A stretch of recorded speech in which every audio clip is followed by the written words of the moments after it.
here who usually helps you with the poll stuff. You know, I don't know where she was. We were all expecting her to be there. I know her name, but I forgot it. So I guess I don't know it then. But she was a charming woman and voted there for years. And they say she's still around the neighborhood, so... She probably knew you were coming. But she lost her job under George Bush like a lot of other people, so... Right, Charles? It was outsourced. Yeah, sure. Her job was outsourced to somebody from whatever, so... You know what was surprising? I was just watching that there were still, on this cable network, a Bush political ad, one of the more negative ads. And Jonathan and I were talking, normally you do not see ads on Election Day, but here the president, on his way back from voting in Texas, is going to stop in Ohio. That tells you Laura Bush went off on her own to do 2 campaign stops, which was not previously scheduled. It tells you how close it is and how concerned they are about the outcome. Wow. Who do you think, do you have a gut feeling about who you think is going to win, or can't you say because you're a dopey reporter or what? I can't say because I'm a dopey reporter, but I also feel, frankly, that if 115 million Americans vote, then I think most Republican strategists would tell you, as well as all Democrats, that that's a Kerry victory. We heard some spin from a couple of the Republican campaign folks last night on the air that they could still squeak out a victory with that big a turnout. I don't think that's possible because what we've seen in the numbers so far is that new voters and young voters are very heavily Kerry voters. So if those new people come to the polls, and we don't know that, you cannot tell turnout, you can't tell from exit polls. Here in the imus750 program on the radio all over the country and on MSNBC, it is 27 minutes after the hour. About a year ago, when things weren't going so well, my campaign was sort of struggling to get off the ground.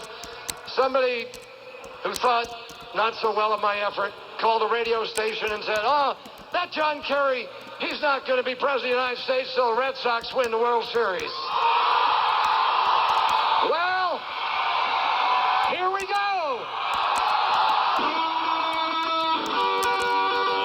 Painful. 4 years of that we got to look forward to. Wait a minute here now.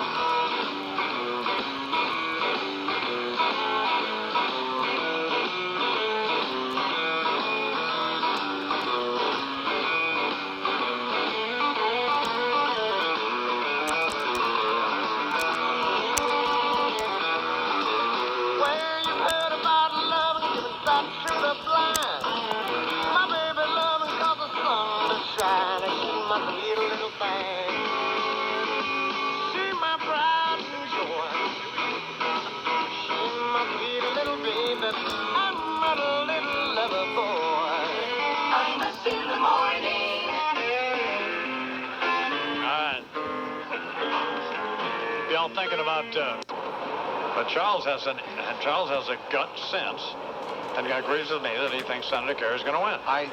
Do you really, Charles? Who said that they feel that the buzz in the last 24 hours or so is more toward Kerry? And I agree with that. I think Charles's mood is an indication of that too. He's a little bit on edge this morning. Oh, shut up. The problem is that all these pollsters are talking amongst themselves, and you've got to be really careful about not picking up buzz that's just being internal. The thing I keep thinking, though, is every poll, I mentioned this to everybody this morning, or essentially talking to Brokaw, who, boy, he really seemed like he didn't know where he was. Did you see him this morning? I thought it was great this morning with him. It was good once we got him. We got him directed. Did you see his interview with Bush the other night when Bush called him a Monday morning quarterback? It was That's great. when I really thought Bush really might be going down. On Sunday night on Nightly, Tom Brokaw did a terrific interview with him, and at one point when he asked him a perfectly reasonable question about Iraq, and the president used one of his stump speech lines against Kerry, except he directed it against Tom Brokaw, which seemed to me to have been a mistake on George Bush's part. He said, "Are you a Monday morning quarterback, Tom?" I've never known you to be a Monday morning quarterback. And Tom's reaction was interesting. What did he say? He didn't say anything. He just, there was a reaction shot, I should say. It's kind of a further indication that it's time. It's time to hang him up. Not hardly. The weather helps Bush, though. Andrea and I were talking about this when we saw in your break where the weather forecast is in the Midwest, because usually when it rains, that helps Republicans. More Democrats live in urban areas where they don't have cars often, and they have to walk to the polls. And if it's raining, a certain percentage of them say the hell with this, and they don't show up. So, as I asked Andrea, do you have an instinctive gut sense, not based on any data or anything else, just who you think is going to win? When you woke up this morning and you thought, well, I've been back and forth in the last week. After the Osama thing, I got totally suckered by that and thought Bush was going to win. But waking up this morning, I have to say I had a feeling that Kerry was going to win, mostly because it seems like these independents are breaking his way, and I think an awful lot of people have gone beyond the two-party system, and they're independents, and the way the independents go is usually the way the election goes. Let me just say that Ohio is so critical, and there was an overnight court ruling which went all the way to the Supreme Court, and Justice Stevens refused to review it. So an appeals court has now permitted Republican challengers to go into the polling places in Ohio and confront voters and demand that they prove that they're real voters and that they signed that. That could have a big impact in Ohio. You might see some fist fights at polls today. Because, I was kind of curious. I voted this morning at 6 a.m. And I was looking around before I left the apartment for my voter registration card, which I could not find. But they didn't ask me to identify myself. The lady knew who I was. But that would have been interesting if you were the only guy in a lavender tie and cowboy boots who came into the Upper West Side at 6 o'clock in the morning. They figured it had to be done. Well, no, there were a lot of people there. Really? Far more people than I've ever seen before. Usually, that's unusual. It's just the artist Leroy Neiman and me. Really? Remember, it's every election. And for he was there again 10 or 12 years. That's the only time I ever see Leroy. And he and I chat, and it's usually just him and me. Because at that hour, this is not exactly a factory gate situation. There was a line. You need to go before your shift starts. There was a line before 6 o'clock. It took me 4, 5, 6 minutes to vote. By the time I got out, the line was all the way out the door and down the street there on 65th Street off of Columbus. Now, were they giving out provisional ballots? Pardon me? Were they giving out any provisional ballots in your polling place? I don't know whether I'm sure they were available. If this is a close election, that's going to be critical. It's sort of the Chad of 2004, or these provisional ballots. I saw one in my polling place in New Jersey this morning. When they're confused, when the election judges don't know or somebody's not on the list, they just say, give them a provisional ballot, which is now allowed all over the country by federal law that passed a couple of years ago. And all of those are assessed after the election. So if it's real close, it'll go into overtime with the provisional ballots, and we'll hear a lot about it. And if it's not, they'll never be counted. But a lot of people don't know that they can ask for a provisional ballot, in a lot of these areas, if they're challenged and if they're entitled to a provisional ballot. A lot of them don't know that they can ask for that. Well, the first couple of times I voted, it was in Philadelphia when I was just starting out, and it was big city machine politics, and you would go to vote, you'd register, and invariably, if you came from a ward where they didn't want you to vote, they would tell you, sorry, we never heard of you. And you have to go down to City Hall, see a judge. And it was election day. I was a young radio reporter. I had to get back to work.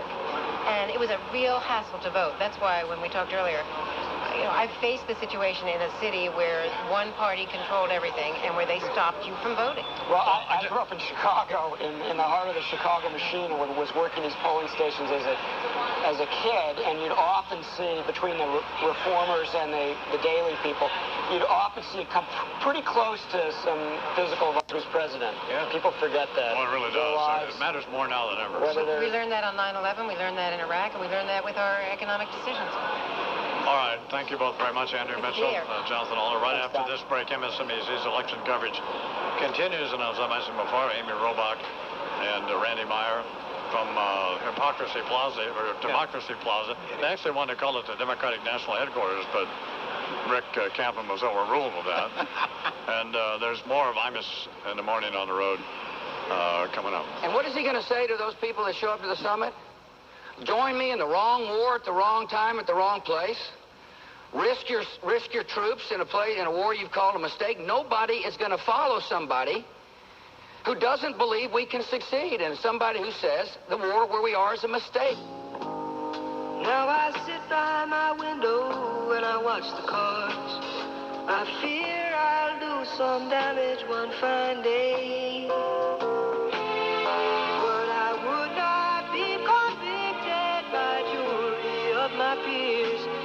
Still crazy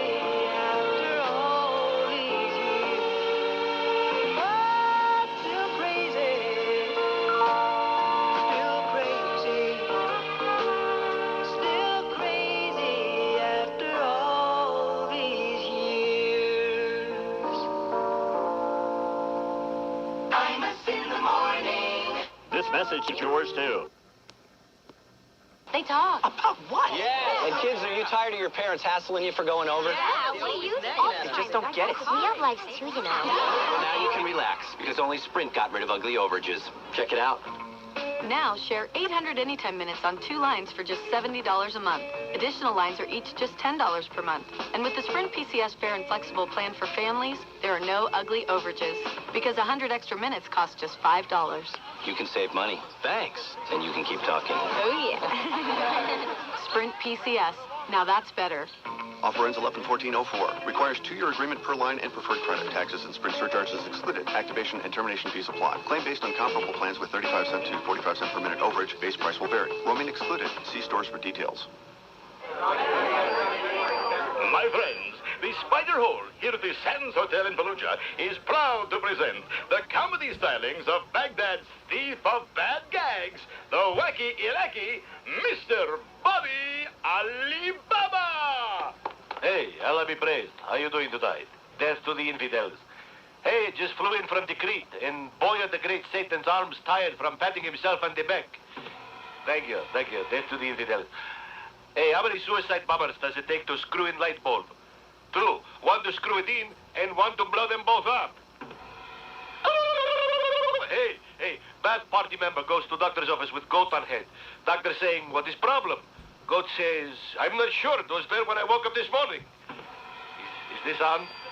Is this on? Hey, my mother-in-law is so fat. She's so fat, she is immune from suicide bombers, as she's already blown herself up. Thank you. I love you, praise. Iraqi man walks into bar with scorpion on his shoulder. He asks, you serve Bath Party members here? Bartender says yes. Iraqi man says, good. I will have beer and give me Bath Party member for my scorpion. Yeah, beautiful crowd. Thank you. Thank you too.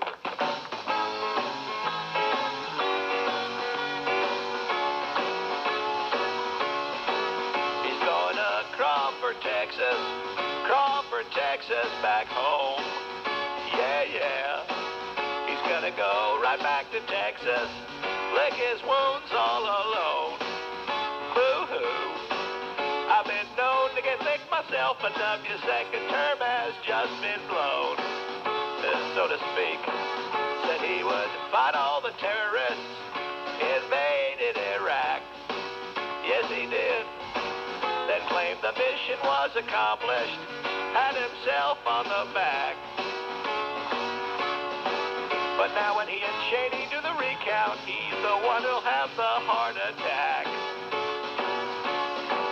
Well, that tax bill he wrote, just a promissory note, 'cause oil's still $40 a barrel, ain't nothing left to buy a vote. Going back to Crawford, Texas, with so much money spent.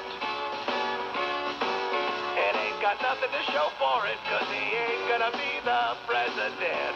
Come on, Carl Rove, let me hear you play the blues.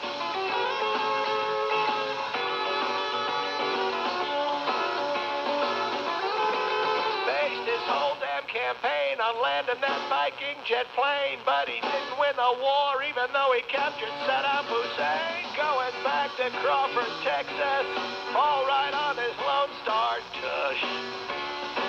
'Cause Kerry done got himself a mama, and you know he liked to beat around the bush. Yes, he do. I said Kerry done got himself a mama, and he liked to beat around the bush. Come on, Debbie, go on home. 'Cause Kerry done got himself a mama, and mamas do enjoy licking the bush.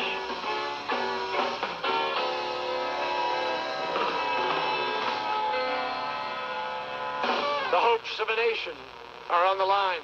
And I pledge to you that I will make a fresh start and bring new credibility to our effort in Iraq and to the war on terror. I will make America safer than George Bush has.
During these uncertain... Sports Radio 66 WFAN. They're talking sports, going at it as hard as they can. It's Mike and the Mad Dog on the Fan. Nothing can get by 'em, turn it on and try 'em. Mike and the Mad Dog, WFAN.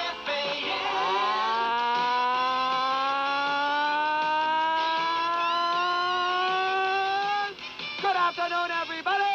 How are you today? The Mike and the Mad Dog radio program. Nice to have you with us as we talk to you about the world of sports. Busy day today as we chat to you about what's happening with the Jets, the Met manager deal with Eddie Kazari. Mark Malusis on the second day of November, the year 2004. Yes, of course, is with us all afternoon. Good afternoon there, Michael. How are you? I'm fine. What's going on today? Nothing I can think of. Anything, Yeah, we anything got you can think of? a couple things we can, that are on the menu, that's for sure, but... Try to concentrate on a little sports today. Jets, baseball, a little NBA opening up, and... I know you're thrilled about that, but... Yes, I am. Today's a hard day for me, Doug. It really is, because I am always fascinated by presidential elections. I really am, and this one is... Well, Yes, mostly sunny skies. High near 60, 58 degrees under clear skies. I'm Tracy Burgess with the Toyota Fan Highway Patrol. 7 minutes till the hour here in the Imus Morning program on the radio all over the country and on MSNBC. We're at Democracy Plaza here with Tim Russert, the Washington Bureau Chief of NBC News, host of Meet the Press, and I watched him all night till 3:30 this morning, and nothing happened, so, or it was a mess, and Howard Feynman's here as well. We're going to talk to Tim first. First of all, good morning, Mr. Russert. Nice to see you, Mr. Imus. Good to be with you. Great job you guys did. I really mean that. It was, it was fascinating television. Are you sorry you called Ohio? It was an amazing night. I don't know. You know, the decision desk, that's what they get paid for. It looks like it's going to hold. It looks like I'll put a 135,000 lead. The important thing is that the Kerry campaign has every right to figure out what they want to do. And when they look at this... Well, what we're going to do is count the votes. You don't mind that, do you? You people at NBC News, you don't mind we count the votes, do you? What they're going to do, what? We're going to count the votes. Which votes? The whatever votes are available, we're going to count them. My hunch is that Senator Kerry has great dignity. He'll see that today would be a good day if he wanted to gracefully step out and say, you know, I want to congratulate the president, move on. But he has every right to say, I want to see those provisional votes. I want to see the whole thing counted and take the next 10 or 11 days. But people close to the campaign tell me that with a 135,000 margin, that's pretty tough. Well, I literally watched you and Brokaw all night long till 3:30 this morning. And I could feel you watching us. And I heard you guys say, by the way, that the exit polls told you that it was going to be completely different. And you both acted like you were angry about the exit polls, one. But two, I got a sense, and maybe it's just, who knows, but I got a sense you were sorry you called it. Sorry to call it, though. You know, we didn't call a couple other ones that are still too close to call. The key to last night, I think, in trying to explain what happened, we had been talking about turnout all along, and we had said Ohio, which turned out to be the case. But when we talked about turnout, it was all about new registrants and young voters. And the fact is, when John Kerry stood up and said, this is the most important election of our lifetime, not only did young people who oppose divorce say, right, people who live in rural Ohio and people who are evangelical Christians said, yeah, you're right, and we'll see at the polls.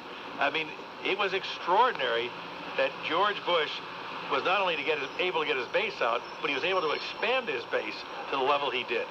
And it's really, if you think when a Democratic candidate has the war in Iraq, has a sluggish economy in many parts of the country, and people say the most important issue to them, moral values, tax cuts, and the war on terror, it's a real credit to the kind of campaign the president was able to frame. 4 minutes till the hour. We'll be back with Tim Russert and Howard Feynman in a couple of minutes. Imus in the morning. Thank you for calling General Steel for your free information. Infinity Broadcasting radio station, part of the Viacom deal. We're live from Democracy Plaza on the radio all over the country and on MSNBC, though we're not on a radio network at this point. We are on MSNBC. Tim Russert is here, and he was up all night with Tom Brokaw and Howard Feynman, who as well has been up all night as well, waiting to figure out what to write for Newsweek, right? Yeah, it's a nightmare. We have 5 or 6 different covers mocked up. I early in the night wrote a Kerry wins version, and then I wrote the Bush wins version, and now I'm writing Oh No Not Again version, and we have a special issue of the magazine that we hope to get out and close by noon today. I don't know if we're going to be able to, because even though John Kerry may decide to get out, we're not sure when he's going to do it. And if he doesn't decide to get out and follow the procedures in Ohio, we're looking at 10, 11, 12, 15 days, theoretically. Yeah, I was interviewed for Time magazine for their special I knew this was issue. coming, right. What? Go ahead. Well, no, I wasn't interviewed for Newsweek. Can I relate what happened? Yes. I was interviewed for Time for their special edition, and I had a pithy little humorous quote that Charles and I kind of collaborated on. Yes. And I'm just hoping it gets in. So, well, I'm hoping it gets in too. Tim Russett, what's the matter? I just noticed your tie. What's the matter with it? That is troubling. I agree. What's the matter with my tie? Everything. I got this at Mitchell's. It's an Hermes tie. So you got it from the New Jersey governor's mansion. You showed up in one of the exit poll questions.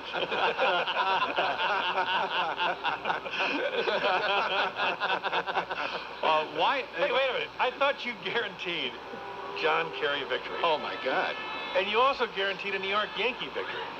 Well, he did no, not. I didn't guarantee the Yankee victory. No. Give me a warning for the next one, will you? Honestly. I did guarantee, I guaranteed a Kerry victory, and I bet $10,000 that he would win. And apparently, we don't know yet, do we? Or do we do know, don't we? Yeah, we do. Yeah. Why should he concede, though? I'm being serious now, at this point. Well, he doesn't have to. I really believe that. No, he doesn't have to, but there are people suggesting, you just did a couple minutes ago. No, I think the table's been set for him. I think his staff actually handled this quite well by saying, we want to go to bed, sleep the night, see how it all looks in the morning, and it gives him an opportunity by sending Senator Edwards out there to address the crowd. He now, as the presidential candidate, can come forward and say, I've thought about this a lot. I want to thank all my people, but I think it's in the best interest of the country we come together now. Yeah. It's a very magnanimous thing, and it's something that, for example, John Thune, the new senator from South Dakota, did this 2 years ago when he lost to Tim Johnson. He could have contested some of the voting in the Indian reservations, and instead he said, no, it's not worth putting the state and the people of South Dakota through it, and he skyrocketed in the polls. Al Gore, when he withdrew after the Supreme Court decision, probably the finest speech of his campaign. But I don't think anyone would fault Senator Kerry if he came out today and said, you know what, I've gone through these votes very carefully. I want every provisional vote counted. I want to see them in black and white. And if it takes 11 days, it's worth it. This is the most important position in the world. The Republicans would be upset, but I think the American people say, all right, I understand. Now do the math again for me in Ohio. There's 130, the president's ahead by 130,000 votes? 135,000 votes, the president's ahead. How many provisional ballots are there, do they estimate? Well, they estimate about 175,000. How many of those will be eligible? Well, that's the key question. The Republicans say in Illinois it was anywhere between 7 and 25%. Ohio seems to have a little bit better record than that. But also included in a recount of that nature, or a first count, would be absentee military ballots from overseas, and there's 5,000 or 10,000 of those. The Kerry people will privately admit it's very hard to see where they can find 135,000 votes. What they were saying last night is they thought more votes would come in from Cuyahoga County, raw votes, and the margin of victory would be around 50,000, and they really wanted to contest that. And we'll see what they do today. Yeah, one of the things that happened is that the numbers went the other way, that the margin for Bush increased rather than decreased, and some of the tough talk from the Kerry camp happened before that changed. Well, it's mathematically impossible for him to win. It's very hard. He also wanted to wait and see how the other states went, because as long as it was possible for him to reach 270 electoral votes, and it looks like he will win Wisconsin, Minnesota, and New Hampshire, which would give him 252. And if he won Ohio, it would be 272. Well, who's the president waiting? Who are they? Who's the Bush campaign? Who are they waiting to tell them that they won either Nevada or New Mexico? Well, they wanted the television networks to project. They wanted you to tell them, didn't they? Well, like you did in Ohio. NBC, Fox, CBS, or ABC, sure. Yeah, that would give them the imperator of... I went over to check what that psychopath Rather was doing last night, just to see if he was waving the pom-poms like he was for Gore back in 2000, which is what soured me on him. He was more measured this time. I only watched for a couple minutes, but was talking about how brilliant Karl Rove was and had some wet dog out in the road and a beer can or whatever the metaphor was that he drew. But and I came back to you guys, and here we are. Well, what do you predict will happen, Russell? You're supposed to know this stuff. What I predict will happen, I said Ohio, Ohio, Ohio, which was a lot closer than your New York Yankee or John Kerry prediction. No, I didn't. What? I didn't predict the Yankees. You did too. Did I? Yes, you did. You were pretty definitive, but not as definitive as you were on a Kerry win. Nothing close. Well, I thought. Or as definitive you were 2 weeks ago on the Bush win. See, here's the difference. That'll be fine. Here's the difference between me and most Kerry supporters. I voted for Senator Kerry. I like him a lot. I wish he were president. He's not going to be. I'll support President Bush. He'll be my president. Not one of the people who's going to be mad for 4 years, like a bunch of these other panty-wearing liberals. Now, let's start this right now, and then I'll turn it over to Howard because he has to run. But what you have now, George Bush is reelected, is 2 open primaries. Where's Howard going? One in the Democrat. He has to go to the Today Show. Oh, well, whoopee. You want to talk to the 75-plus demographic? You have just right across the plaza. You have a Republican primary and a Democratic primary. Right. You have Hillary Clinton, John Edwards, Howard Dean. You have Rudy Giuliani, John McCain, Bill Frist. I mean, think about it. And it starts now. Today. Right. 10 a.m. Eastern. Just get that board. Get your board out already. You know. What do you think will happen, Howard? I think that Kerry will pack it in because partly it's because of the Ohio law. If he decides he's got to then stick for 10, 11, 12, 15 days. The pressure on him during that time would just be absolutely enormous. If they could get the recount of the provisional ballots right away, get it in a day or so, that would be different. And when Edwards came out last night and said, at least we can wait one more day, I thought that was very significant. He was not saying we're going to go the whole distance here. Had they won the popular vote as Gore did, but they're down in the popular vote, the national popular vote, by 3.5 million votes, so they don't have that to go on. And I think that was really impressive. I think that's the highest number. I think Bernie was mentioning is the highest vote total that any president has gotten. It was a big vote. The registration turnout was pretty good. It wasn't the colossal 114, 118 million some were saying, but it was good and it was impressive. And to win an absolute majority in this country in the popular vote anymore is quite an achievement. The last president to do it was George H.W. Bush in 1988. Why, if in fact he doesn't, apparently he has, why did Senator Kerry lose? Well, Senator Kerry lost, as Chris was saying in the last hour, because he just did not sell in red state America. George Bush understands blue state America because George Bush is from blue state America. He went to Yale. He went to Harvard Business School. He knows something about the other side. Other than his brief tour of duty in Vietnam, John Kerry doesn't know anything about red state America. And every time he went there, he betrayed it. Whether he was talking about Lambert Field, where the Packers play in Wisconsin, or who amongst us does not love NASCAR, or whatever else he said and indicated, it was clear he didn't know anything about the red states of the country. Well, you're an awful person.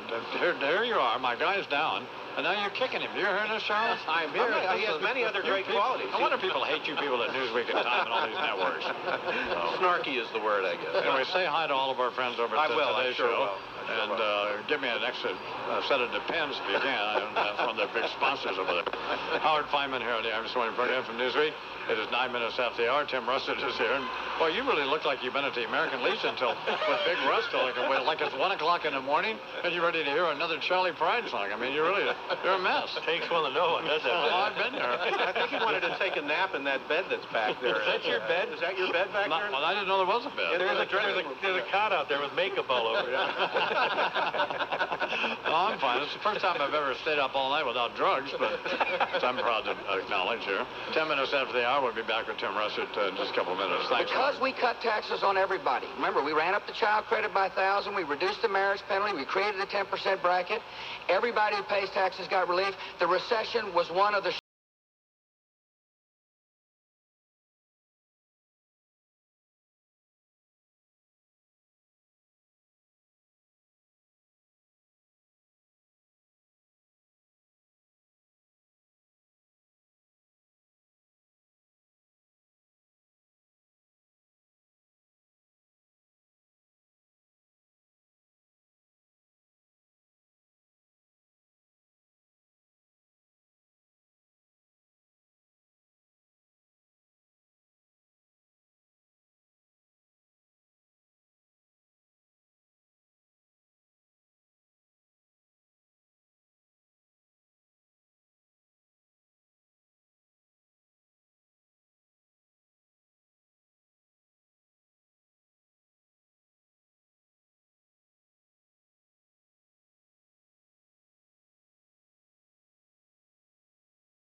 campaign will have an announcement on what they will pursue, what path they will pursue.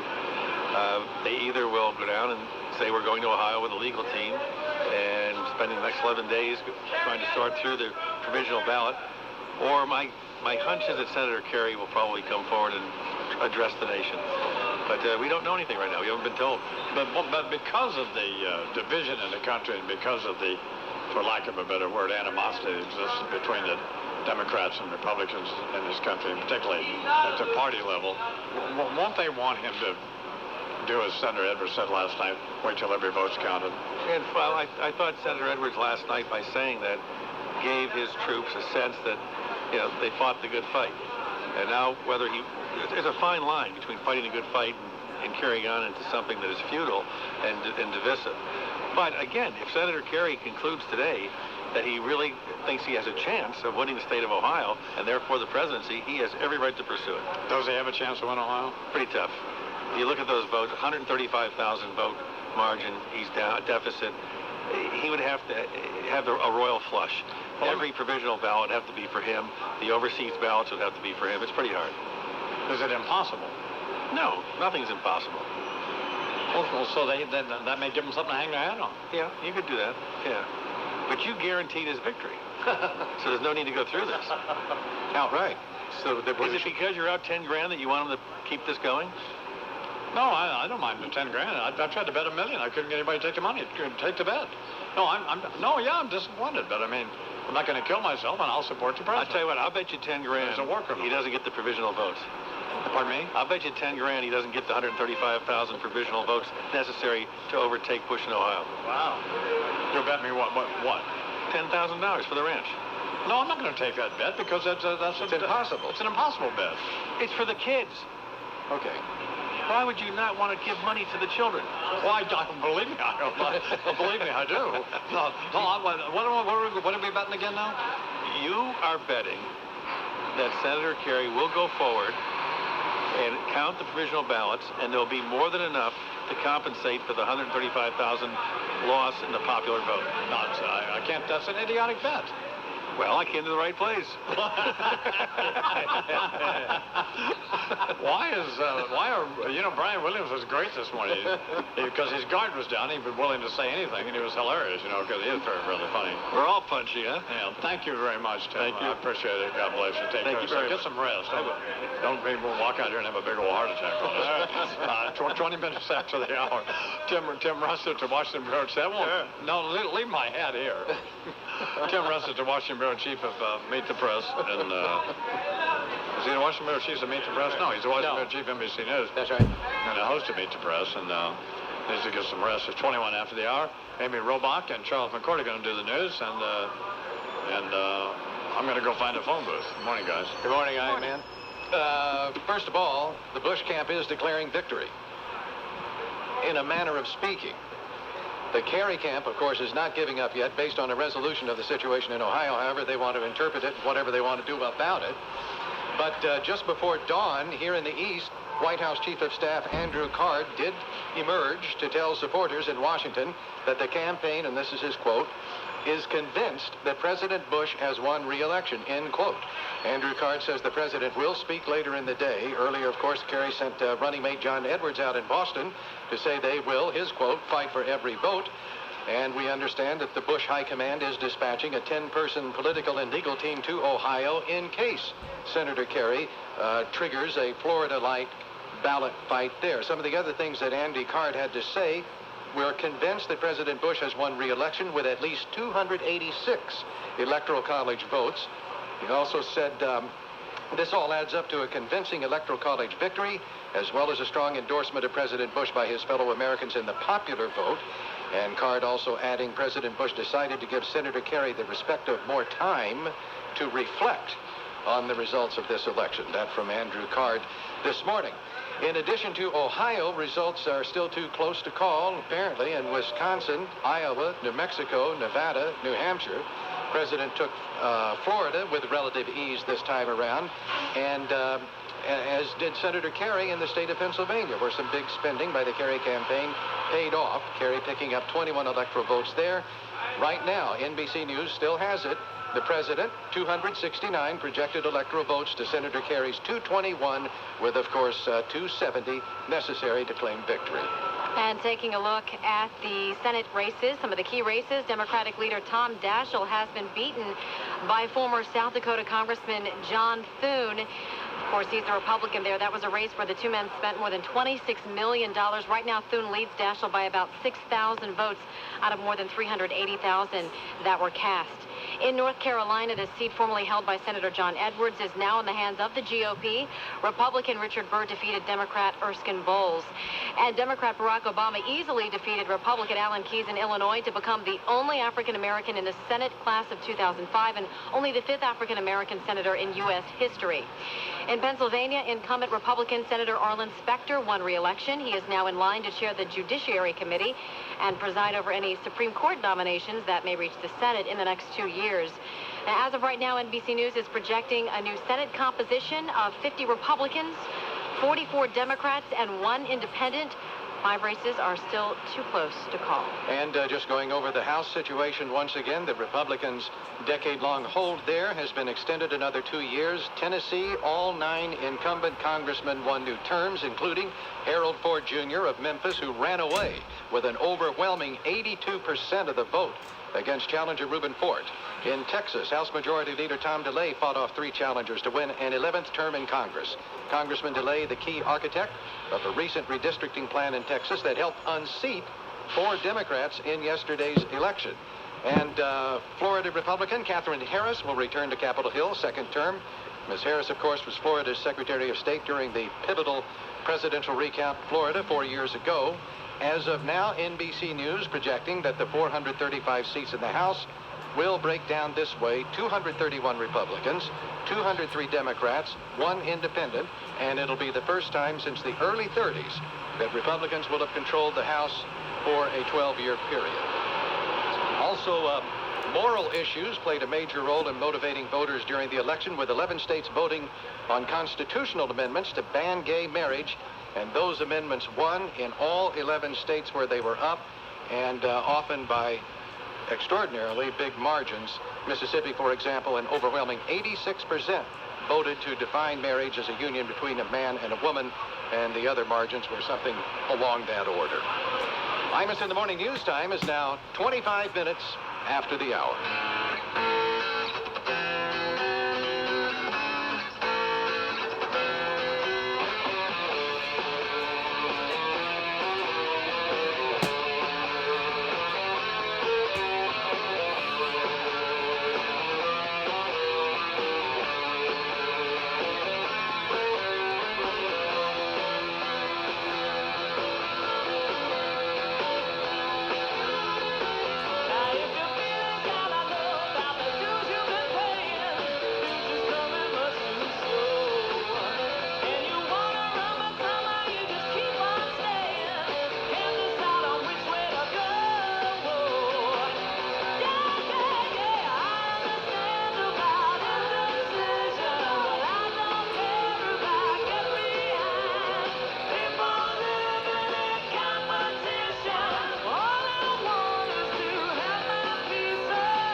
Making wonderful points. Yes. No, I just said in a minute or so. I don't want a Fidel Castro. I think he was up to 45 seconds. Well, whatever. I wasn't interested.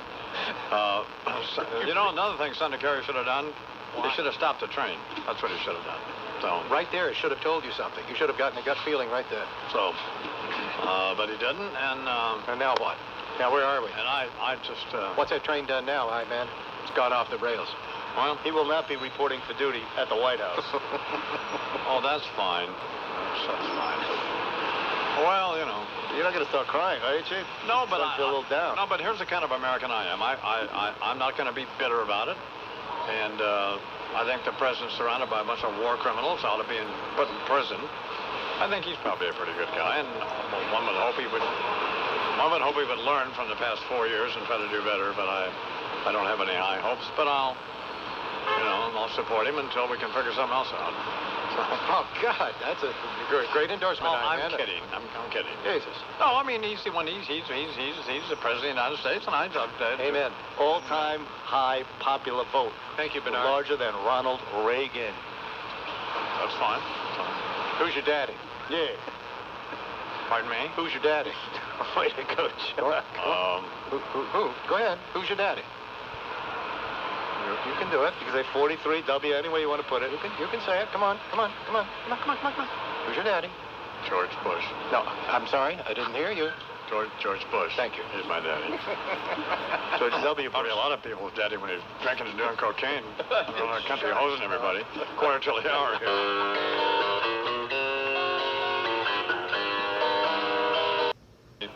And I keep going back to that skunk because I know that he knows Mr. Barnacle, of course, writes for the Boston Herald, occasionally for the New York Daily News, fills in on MSNBC all of the time, and is on our very fine FM talk station in Boston, 96.9 FM talk. Anyway, Barnacle has a pipeline right into the heart of the Kerry campaign, and while he wouldn't, I wouldn't expect him to share his sources with us, but the information he seems to have is that we can't expect really anything definitive out of Senator Kerry until maybe 1 o'clock this afternoon. But let's go now to a far more legitimate source than Barnacle, the chief foreign affairs correspondent for NBC News, Andrea Mitchell. Good morning, Ms. Mitchell. Good morning. Well, I don't know. Barnacle's a pretty good source. He's a skunk. He's known them a long time. I was told just now that That's a great-looking suit, by the way, you have on. Thank you. Yeah. Thank you. Well, after staying up here all night, I decided I'd better just go back and clean up and get something to eat, change clothes. But I was told that they went into a meeting around 8 o'clock this morning on the 36th floor of the Westin Hotel there in Boston to decide what to do. Why would they stay there? Why wouldn't they stay at the Ritz or the Four Seasons? Good question. I think that's where they've been holed up and having their meetings. And they frankly thought last night when I had talked to a couple of people when this was all happening that they were going to come out of Ohio with a closer margin than they did. And they could make it up with the provisional ballots. Now I think they've got a real problem, and they're trying to decide. They want to fight, but they don't know if it makes any sense. Well, they're in an unfortunate position, unlike Vice President Gore in 2000, in that they lost the popular vote by 3.5 million votes. Sure. The disparity in the two campaigns in Ohio is 136 or 37,000 votes, not 500 votes. And even a moron, I'll say like me, can do the math on the provisional ballots as opposed to the lead that President Bush has, and know that they can't possibly make it up. I mean, it's just... It doesn't seem possible if they could make it up. Everything would have to break their way, and, they've got to win Ohio. Yeah. They can't really do it. I mean, theoretically, you can do it by drawing an inside straight with the other states, but you just can't do it. We're talking with Andrea Mitchell of NBC News. Let's also now go to Carl Tanzania, who is with the Kerry campaign in Boston, and I watched Carl all night long, until 3:30 this morning, and then I went to sleep and got back up at 5. Anyway, good morning, Carl. Good morning, John. How are you? A little tired, but we got quite a story on our hands, and as Andrew was saying, this meeting at 8 o'clock here in Boston is not definitive as of yet, as far as we can tell. Clearly, the set of options they've got to choose from is narrowing, and none of them look too attractive at the moment. Well, last night, I think it was you said or somebody said that they had shut down their press operation. The Kerry people had until 10 o'clock this morning. Does that still hold, or? Well, the Civs opened up a little bit, and maybe Andrea can agree with me on this part. I mean, a bunch of them probably stayed up till about 5 or 6 o'clock. And then they went to bed for a couple of hours, woke up around 8, got into this meeting at the Westin. So they were down for a minimal amount of time, but I mean, and now the theories and the possibilities about what their day is going to look like are starting to flow. We're still in the process of figuring out, which options they choose. So you don't know when you're actually going to hear something then, right? Well, we were just told that we're going to get some guidance, not on his not on his statements today, but at least where he's going to be going sometime within the next hour, before 10 o'clock Eastern. So that may give us some clues, although they're being extremely vague, as you might expect, on the line, and they're trying to give away as little as possible. Several people who I have talked to from NBC News and other sources have speculated that he, in fact, might concede the election for whatever reason around 1 o'clock this afternoon. Are you hearing any kind of talk like that? I have heard that. Nobody who I would absolutely trust with that, to give us that kind of information. I mean, I think at this point it might be a bit of a Democratic wish list, a way to respond to the president, not sort of go by their deadline, their artificial deadline with the president's speech supposedly happening today, but still coming soon enough after last night that it's sportsmanlike. But right now, no, I have no confirmation that anything like that is seriously in the works. This is the first time, Carl, on a personal note, that I've actually gone this long without any sleep, without the aid of either cocaine or some kind of diet pill. Have you been able to do it without any drugs? If I were, I certainly wouldn't tell you about it, Doc. Okay. Thank you very much, Carl Cantanilla. Carl Cantanilla, NBC News in Boston. It is 20 minutes, almost 21 minutes after the hour. Andy Mitchell here at Democracy Plaza with us, where she's been. Did you get any sleep at all? No, Or you no, didn't? there was no way. The bigger question now for the Democratic Party is, how is this party going to rebuild itself? How is this party, which has been decimated, it's lost seats in the House, lost seats in the Senate, lost its Senate leader, and has proved again that it cannot appeal to red state America. If you cannot communicate in the South, if you can't communicate in rural America to NASCAR dads or security moms or whatever you want to call these, the people in this country who make decisions about their lives every day, if you're that irrelevant, then how do you run as a political party? They spent $70 million on a get-out-the-vote effort, and I can't see what they got out of it. They got the evangelicals out. What's wrong with Senator Clinton? She could certainly relate to. I mean, who among us doesn't love NASCAR? And that would be Senator Clinton. Well, now the fight begins today. You're going to see jockeying behind the scenes, between Hillary Clinton and John Edwards. And I mean, how wonderful is this all going to be? But the problem is not a single one of these candidates, potential candidates, appeals to the people who voted, in majority numbers for George W. Bush. What does your gut tell you is going to happen today? Man, last night I thought they were going to fight it out, but as these numbers keep, I've added the numbers up every which way. I think they're going to have to concede. I mean, basically, John Kerry, you know him well. I know him. He's a gentleman. He cares about his country. I think he's a patriot, and I don't think if this is a fruitless gesture, if they have numbers that we don't have, if they know about provisional ballots that we don't know about, that, conceivably the Republican leadership in Ohio is not telling us about, well, then it's another story. All the votes should be counted, but if he thinks it's fruitless, he would not drag this country through it, I don't think. He's a lot tougher than he was characterized in the campaign by McCord's people, a bunch of those skunks. I resent that. Fat old drunks with their swift-boat eggs. All of them should be executed. Oh, come on. But, fat old drunks? Yeah, fat old drunks with the swift-boat eggs. Oh, my God. Disgraceful human beings, war criminals. But he'll probably do the right thing. I don't know what the right thing is, but... Yeah, I don't know what the right thing is either. I mean, who among us has ever been in this situation where you fought for these many years? Who's an idiot? You are an idiot. I thought you were talking to Andrew. Oh, my God, no. One of the most respected journalists on the scene in Washington, D.C. or anywhere else? No. You are an idiot. It sounded to me like you were addressing her. Absolutely not. How long have you guys been married? 32 years. Keep working on it. What a nightmare. It's not going well.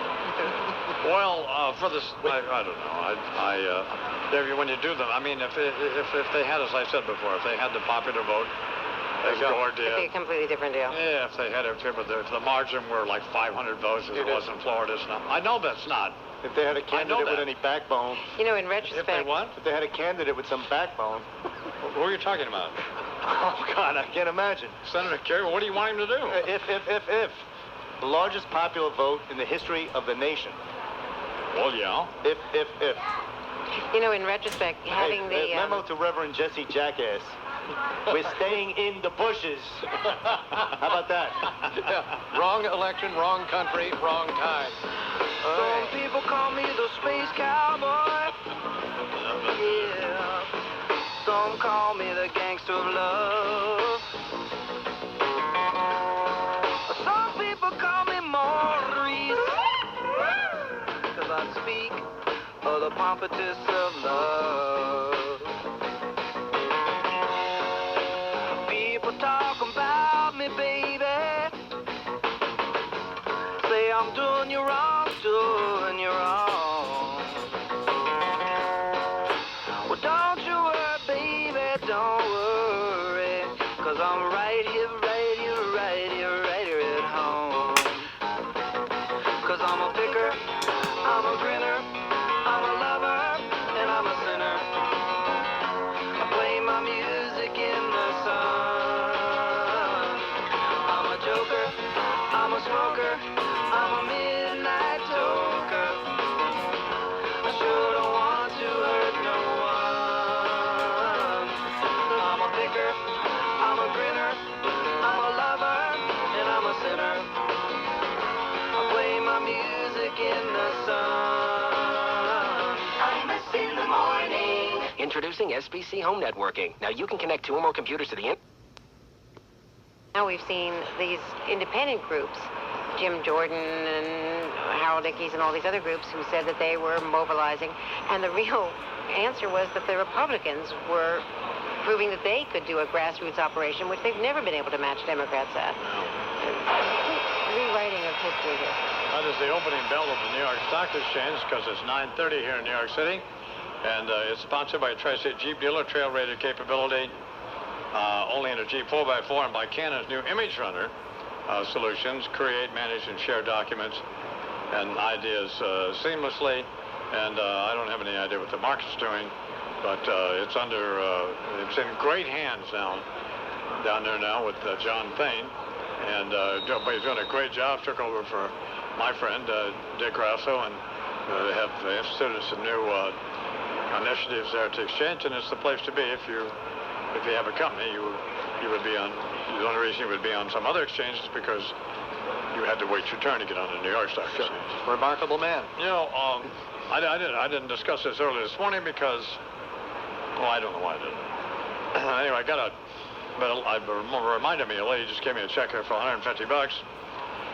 Rosario Tredi from New York, from Manhattan, for $150 for the Imus Ranch. And yesterday, there was a kid I talked about last summer named Dunya from Afghanistan, a young lady, 16 years old, a beautiful girl, and had come over from Afghanistan and had her body ravaged with cancer. And she had come to the ranch, and she was at the ranch last summer. She was a great kid. And one of the more remarkable experiences at the ranch was that David Goodman, my chess guy, former junior world champion, taught her to play chess and she was brilliant. She went from not knowing how to move the pieces to about 1,000 rating in a couple of hours, and she was just a brilliant kid. And it was remarkable in that, considering what women had and have to endure in Afghanistan, where they weren't allowed to obviously play chess or anything else. So it was a great moment for David, and it was a great moment for her. And unfortunately, she died a couple of days ago, and we got that news yesterday, and my wife takes it a lot harder than I do. And I remember David was up at 3 o'clock in the morning rubbing oil on the kid because she was suffering so badly, and I gave her some of my Vicodin.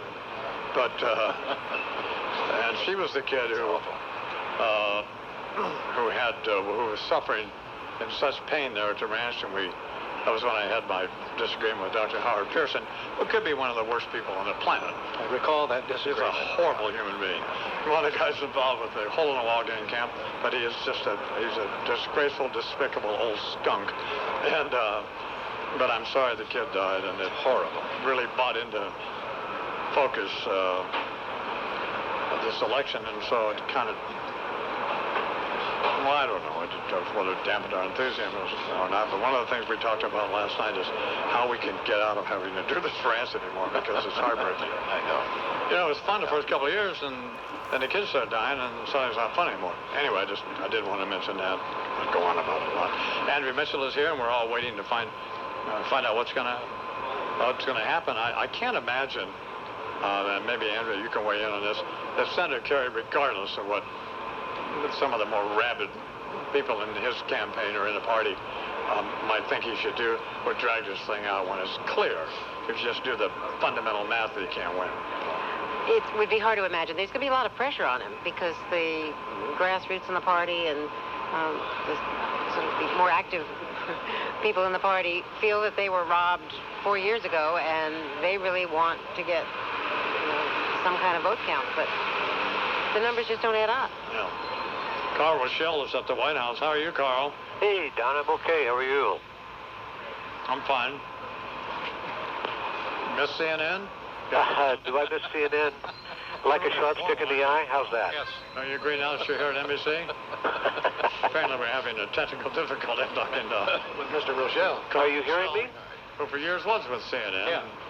Managed to escape that. Great reporter. All right, Much as, Carl Rochelle, I'm being told, is there. I'm here. To Lou Rufino. Hey, Carl, can you hear me? I can hear you just fine. Can you hear me? Okay. Let's nix that. Okay. Carl. Well, I'm here. I'm here. Is it final on the Dassel deal? Is he actually lost? Yeah. He's lost. I'm not sure that he's conceded, but he's lost. Yeah. And, he was always an unlikely fit for South Dakota. Far too liberal for the state, but, someone who had been there so long and had so much power in Washington that was his best advertisement. Yeah. But, that was great news, don't you agree? No, I don't have a dog in that hunt. It makes life interesting. No, I just thought maybe you were tired and I could get you to commit. And then you'd Well, have that's to try probably to, true. Yeah, so. Well, again, so, I guess we just have to stay tuned and see what happens. Watch MSNBC and check broke out tonight and we'll find out. I was coming down 49th Street at about 10 minutes to 6 a.m. Eastern Time this morning. And it was Brokaw staggering down the street with a cup of coffee. And I rolled down the window and said, And he looked at me and he just said, what a nightmare. And you were in a taxi or something, right? Whatever. But I was in their car.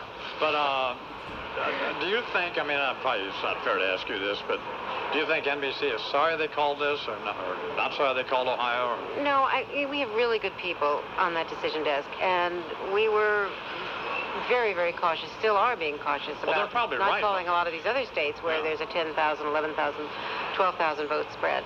So I think they're comfortable with that decision. I don't know if you were up at 5:30 when Tom said goodbye to the viewers, but it was really very emotional. I was standing and watching the monitor, and it was just No, I was in the car coming over here, actually. I'm sorry I missed that.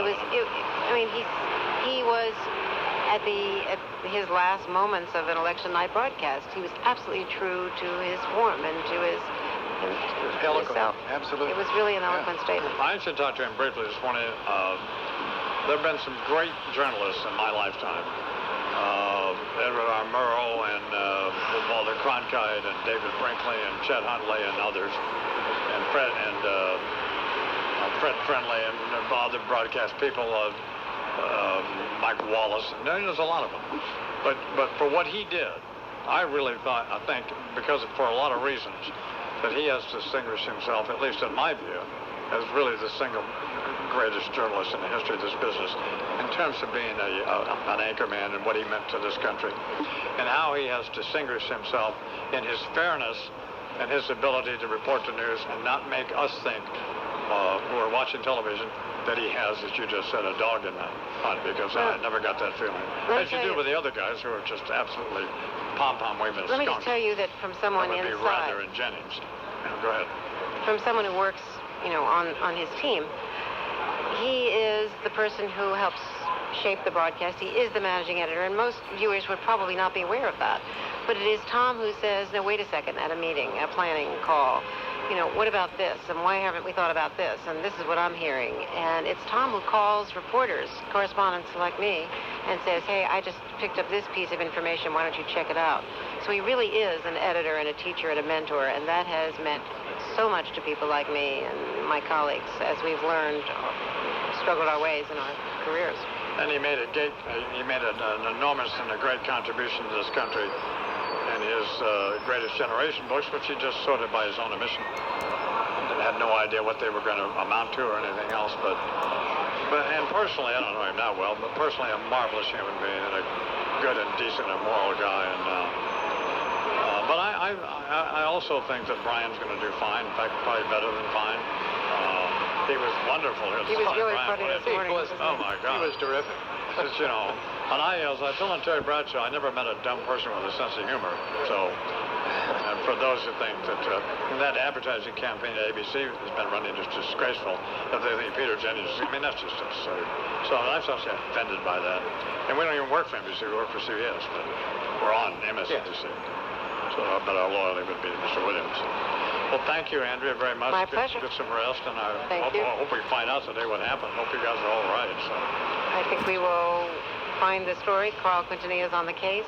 All my other colleagues. Okay, Andrea Mitchell, NBC News. Andrea, thank you very much. Thank you. It is 20 minutes till the hour here on the imus Morning program. Charles can bring us up to speed just basically on where we are at this point. Just an overview of just the fact that it is not a done deal, man. The president is expected, probably at some point today, to declare re-election. Karl Rove did it in so many words himself this morning, speaking for the Bush camp, when he said that it appears that they're convinced, in fact, his quote, convinced that President Bush has won re-election, even though John Edwards earlier had said that the Kerry people were going to fight for every vote. But Card said, we are convinced that President Bush has won a re-election with at least, his figure, 286 electoral college votes.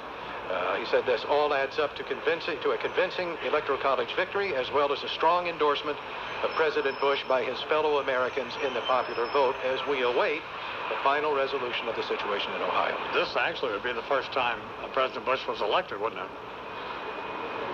Well, I'm sure that view, sentiment is shared by people who are still bitter over certainly the 2000 election result in Florida. Are you suggesting I'm bitter? I'm not bitter at all. I'm just making an observation. I am suggesting that view is probably fairly widely held among a significant segment of Democrats. But with any fair-minded person, got to blow my nose. Regardless of your feelings about President Bush, this certainly should put that to rest, because this is a resounding victory, not only in the popular vote, correct, but ultimately will wind up also a fairly significant victory in the Electoral College. So one that probably is inoculated from having to go to a court, I would say. Yeah.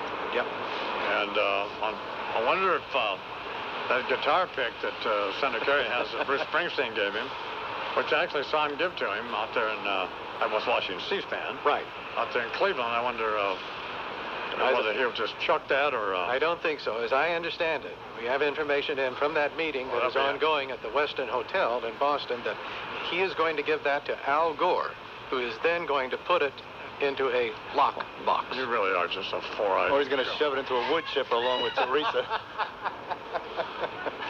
Well, the senator's got a lot of decisions to make, you know. I don't know who is going to shove whom into a chipper, Bernie. Wood chipper up there on Beacon Hill. Hello, Morgan Fairchild. Well, there's got to be some acrimony going on there, doesn't there? Oh, some recriminations and this will be one of these situations, too, by the way. As you know, Senator Lieberman and Senator Gore had never spoke again after that debacle. And, which, I mean, what a nightmare that was. They wanted to win in the popular vote and got hosed out of the election by the Supreme Court, which that was it for them. Any reasonable person would agree. And the first chance Al Gore got, of course, being an evil person that he is, but the first chance he got, he stabbed our friend Paul Joe Lieberman in the back. And Joe tried to run again with that Joe Menham, and that was just embarrassing. I mean, that was... Poor old Senator Edwards, I mean, he's got to feel some degree of humility. In fact, he may sue Senator Kerry and represent himself. NBC's election coverage continues in just a minute with Amy Robach and Randy Meyer from Democracy Plaza. And there will be more of this stupid radio program. Imus in the Morning here on radio all over the country and on MSNBC.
on the left,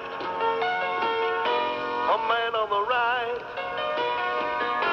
One's not that truthful, the other's not too bright. Such a pivotal event, electing our new president. Things ain't so hot with me these days. Ain't had a job since W took office. Hate my life cause I still got my wife and she nags all the time. Seems like so long ago I fooled around with that fat hole, and Congress tried to turn me getting nookie into a federal crime. I remember them days hanging out at the bars with a handful of cash, smoking big fat cigars, drinking scotch, making fun of that weenie little cannon star. 8 years of bright lights, nice, sweet, and steamy DC nights. Edwards and Carey act like they're going steady, couple of teenagers going to the prom. John is a lawyer while John was a hero back in Vietnam. They say Carey's being misleading. 3 Purple Hearts are just one that's bleeding, but Edwards and Carey both keeping their eyes on the prize. To run a campaign that's the best one that money can buy. Whoa, whoa, whoa. W and Cheney are not very brainy, but they know how to go for the throat. Don't need to be popular when you got the electoral vote. Forget Fahrenheit 9/11. The two of them sitting in 7th heaven. If ignorance is bliss, it just doesn't pay to be wise. So W and Cheney know they got what it takes to survive. Whoa, whoa, whoa. The Justice Department acts like they're retarded, and the Bill of Rights just disappears. A big talking head Senate gave him the bread for a war that would go on for years. He started a fight whether it's wrong or right, yet he still can't pronounce nuclear. Whoa, whoa. Edwards and Carey do their best to make merry, slipping every day in the polls, while W and Cheney make quite a profit by selling their souls. Unless there's a change of direction, Republicans surely win re-election, and Carey will need his old lady's dough to get by. Oh, here's all I know about Edwards and Carey. They gotta do more or they're gonna get buried, and we'll be waving to Edwards and Carey goodbye. Whoa, whoa, whoa.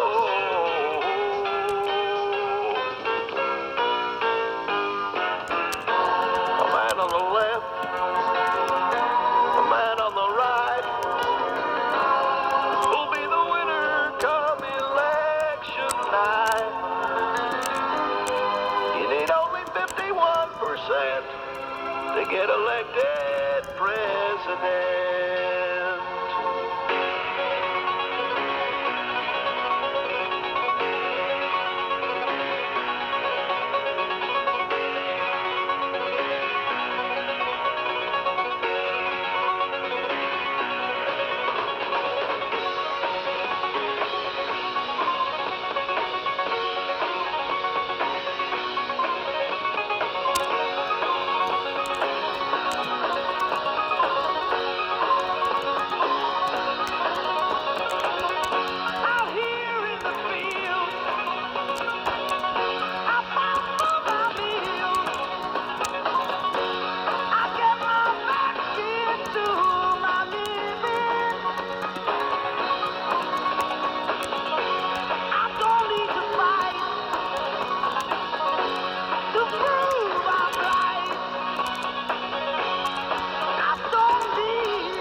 Time, to quote my friend Meatloaf, or actually not Meatloaf, but the other guy who wrote that. What's that guy's name who wrote that? Jim Steinman. Jim Simon, the genius Jim Simon, by the way. Now I'm praying for the end of time. City. I'll love you till the end of time, and now I'm praying for the end of time. I'm praying for the end of time. The old ski season, you got to hope that she takes that Sonny Bono trail. You know what I'm saying? Pardon me. He said that... What the hell is the matter with you? He hopes she smacks a tree. That's what he Well, said. maybe Kerry hopes that, but we don't. Is it true that Willie Randolph is a thin-skinned little sissy boy? That's exactly true, yes. And I would say that to his face if he were here right now. No. But he's not Why, here right why now. would they name him the manager of the Mets? Why not, or anybody else? Somebody who could, with some, you know, like Lou Piniella or somebody like that, or No, well, they couldn't get Pinelli. He's Frank under Robinson contract. or anybody. Yeah, I mean, look, Omar Minaya... Doesn't Frank Robinson want to manage, or he does? Well, he does right now. Oh, he The does? Expos the last couple of years, moving to Washington, D.C. Right. But Omar Minaya, the GM of the Mets, who I like very much, I think it's actually a very good hiring, likes Willie Randolph. It's a huge mistake, I'm telling you now. Minaya or Randolph? Or Randolph. both. Yeah, I know it's a huge mistake. I Why, agree. because he's black? Yeah. Black shouldn't be managing and coaching? No, deface, because I just simply offered up a couple of other Yeah, very African American in a clever way. But whatever. we don't have Whatever. to pick your African American. What? We don't have to pick your African American. I don't have it. I don't own any African Americans. I don't have any African Americans, you idiot. Oh my Lord. God Almighty, a poor guy gets appointed. Let's cheer for him. But you know, He's Mr. New York, Mr. Yankees. Been a Yankees third base coach for how many years? He stunk. He's not going to done, is He's it? a horrible How many rings do they have? He didn't ring it. He didn't. Yeah. We didn't wave in enough runs during the Red Sox series, did he? No. He's not getting A-Rod money. He wasn't can't in help that. it if A-Rod was batting with a wiffle ball bat or something. Well, he wasn't a third base coach this year. He was the bench coach. Whatever but he in was. the past, he's done a bad job. Whatever. Take it easy, all right? How much are they going to pay him? What? One How point- much are they going to pay him? Who, Willie Randolph? Oh, Who are we talking about, you He bald-headed, doesn't know. beady-eyed weasel? He doesn't know, but I know. No, you don't, because terms have not been disclosed. I know. How much? 1.65 million over the next 2 years. He's right. Yeah. How did you write? You don't know. This is what mean we're he's trying gonna to make like $700,000-800,000 a year. Well, you got to start, see what he's got first. Right, he has never First of all, managed he can't even before. live on that in New York. Well, he'll live in Staten Island. He'll be fine. Okay. You know, here's the thing, though. When a guy gets hired and really he's black, funny, Imus. yeah, when a guy gets hired and he's black, and if you don't want him to manage, like right away, you have to go through this nonsense. Sure. No, but in your case, no, because I'll take Frank Robinson. Because you've already said so many intemperate, horrible things. Well, but some of them are true. None of them were true. Some were. None. Well, let's not go back into the archives now. No, I want Lonnie Wilkins out too. I want Phil Jackson as the head coach. Has nothing to do with black or There you white. go. One guy could coach, one guy's, over the hill. Should be playing shuffleboard. You want Phil Jackson to coach? He's not going to win with the Knicks because they don't have any stars. Not true. Who do they have? Stephon Marbury. Oh, please. Nazi Muhammad. Brilliant choice. His name is Nazir Muhammad, not Nazi whatever. Muhammad. Nazi Muhammad. Stephon Marbury. Here in Hymietown. What a great choice that was. Are you kidding me? Unbelievable. 13 after the hour. What's going on in the world, Charles? Results of the Yasser Urquhart died yet. No, he hasn't, and there's some dispute about just how sick the dude may be. Earlier we heard I that he hope had he's lapsed okay. into periods of unconsciousness, but now Bad. Palestinian officials West Bank disputing reports out of France that Arafat is in a coma. Word of his worsening condition came from a senior Arafat aide, though, in Paris, where he's being treated. But the officials in the West Bank say, nope, not true, and that his condition is stable. See, this is all nonsense. They've done this stuff before. It's not even really him. They got some poor old Palestinian guy locked up there in his hospital, and Arafat's making videos with Paris Hilton. It looks a little bit like Ringo Starr, doesn't he? Yeah, he does. Could be Ringo. Yep.